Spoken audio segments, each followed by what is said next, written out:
U.S. Central Command confirmed today the USS Abraham Lincoln Aircraft Carrier Strike Group has entered the Middle East region.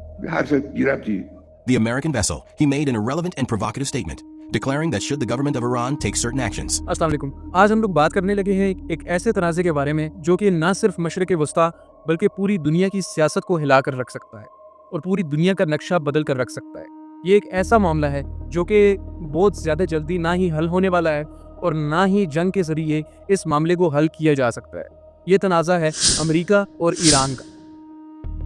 हाल ही में America ने अपना सबसे ताकतवर तैयारा बरदार बैरी बेड़ा ईरान के समंदरों में तैनात कर दिया है और उसके जवाब में ईरान ने बराह रास्त जंगी मशक़ें शुरू कर दी हैं।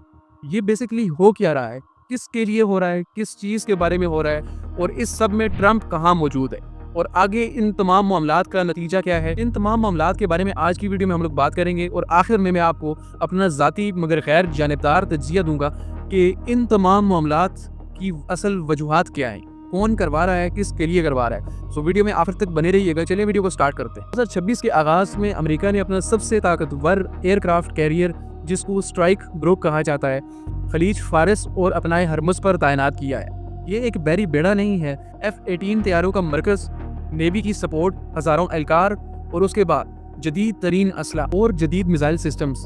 ये एक मुकम्मल जंगी ताकत है और इसके बारे में अमेरिका का कहना है कि हम लोग इस जगह पर इसलिए मौजूद हैं कि हम अपने इत्तेहादियों और तिजारती रास्तों के मुहाफ़िज़ हैं और हम अपने दोस्तों और इत्तेहादी मुल्कों की हिफाजत के लिए यहाँ मौजूद हैं। लेकिन ईरान इसे खुली धमकी, जंग का दबाव और प्रेशराइज करना करार दे रहा है। असल बात तो यह है कि इस दफ़ा ईरान ने ज़बानी बयानात का सिलसिला जारी नहीं रखा बल्कि उन्होंने प्रैक्टिकल वर्क्स करना शुरू कर दिए। अपनाए हरमुज़ को ब्लॉक करने की अलामती मशक़ें, उसके बाद जंगी मशक़ें, नेवी की रिहर्सल्स, उसके बाद एयरफोर्स की जदीद ड्रिल्स, तैयारों की करतब और उसके बाद तमाम जंगी मशक़ें चाइना और रूस के साथ मिलकर स्टार्ट कर दी हैं।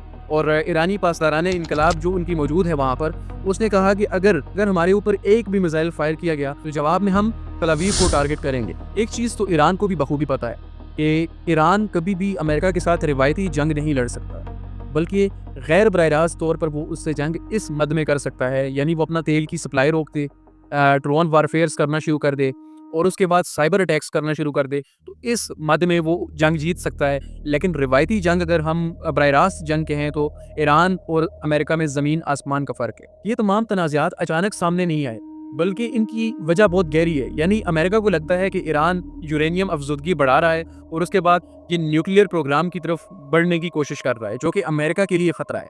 अब आप एक चीज़ जहन में रखें कि काफ़ी सारे ममालिक के पास इस वक्त न्यूक्लियर बॉम्ब्स मौजूद हैं, यानी कोई भी किसी को भी एक दूसरे से खतरा नहीं है। अगर ईरान भी बनाने की कोशिश कर रहा है तो उसमें अमेरिका को क्या खतरा है? बेसिकली अमेरिका को क्या खतरा है? अगर वो खुद पंगा ना ले तो ईरान तो उसको कुछ भी नहीं कहेगा। यानी अमेरिका चाह रहा है कि वो मशरिक़ वस्ता में किसी भी मुल्क को पावरफुल ना होने दे, यानी उसका कोई भी मुखालिफ मुल्क पावर में ना जाए, नहीं तो उसके लिए बहुत बड़ा खतरा बन जाएगा। जिस तरह आपने वेनेज़ुएला के अंदर देखा कि वहाँ पर रशिया और चाइना जब उनके इत्तेहादी बने तो वो वेनेज़ुएला के सदर को ही उठा कर ले गया।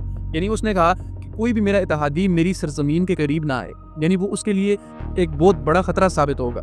जैसे ये भी खतरा है कि ईरान अगर न्यूक्लियर हथियार रखने वाला मुल्क बन गया तो ये मजबूत इत्तेहादियों से अपना असर उसूख खो देगा, यानी अमेरिका, लबनान, यमन, शाम और इराक, ये सब अमेरिका और इसके जितने भी इत्तेहादी हैं उनके लिए खतरा बनेगा, यानी ईरान। ये सिर्फ ईरान और अमेरिका आमने सामने नहीं है। न्यू वर्ल्ड ऑर्डर का अगर हम ट्रंप की सियासत के बारे में बात करें तो ट्रंप का जितना अरसा गुजरा है जंगें, उसके बाद मुज़ाकरात, ताकत का मुज़ाहरा, डील मेकिंग और इन तमाम चीज़ों पर मबनी है। ट्रंप की सोच बहुत ज़्यादा सादा है मगर बहुत ही ज़्यादा खतरनाक है। यानी वो बंदा एक ही सोच में चलता है कि पहले डराओ उसके बाद डील करो। और मेरी नज़र में ट्रंप कोई जंग वंग नहीं चाहता और इस वक्त ट्रंप जंग के मूड में भी नहीं है और वो जंग को अफोर्ड भी नहीं कर सकते।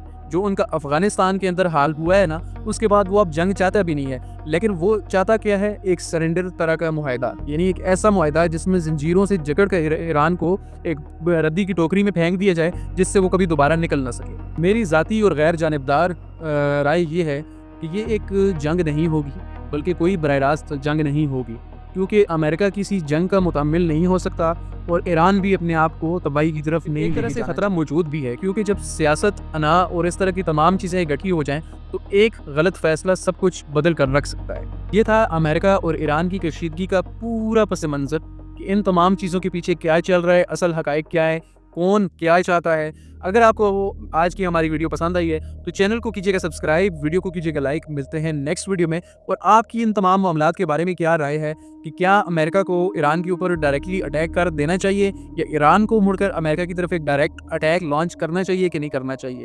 اور اگر ان دونوں ممالک کے بیچ میں جنگ ہو جاتی ہے تو باقی دنیا کا اگر ہم بات کریں, مسلم کنٹریز کی اگر ہم بات کریں, تو آپ مسلم کنٹریز کو کس سائڈ پہ دیکھتے ہیں؟ ان تمام معاملات کی آپ میں رائے دے سکتے ہیں کمنٹ باکس میں. اور ملتے ہیں نیکسٹ ویڈیو میں. نیکسٹ ویڈیو کس ٹاپک پہ ہونی چاہیے اس کا بھی اظہار کمنٹ باکس میں ابھی رائے کا اظہار ضرور کیجیے گا. ملتے ہیں نیکسٹ ویڈیو میں کسی امیزنگ سی ویڈیو کے ساتھ. Love you till then, take care, اللہ حافظ.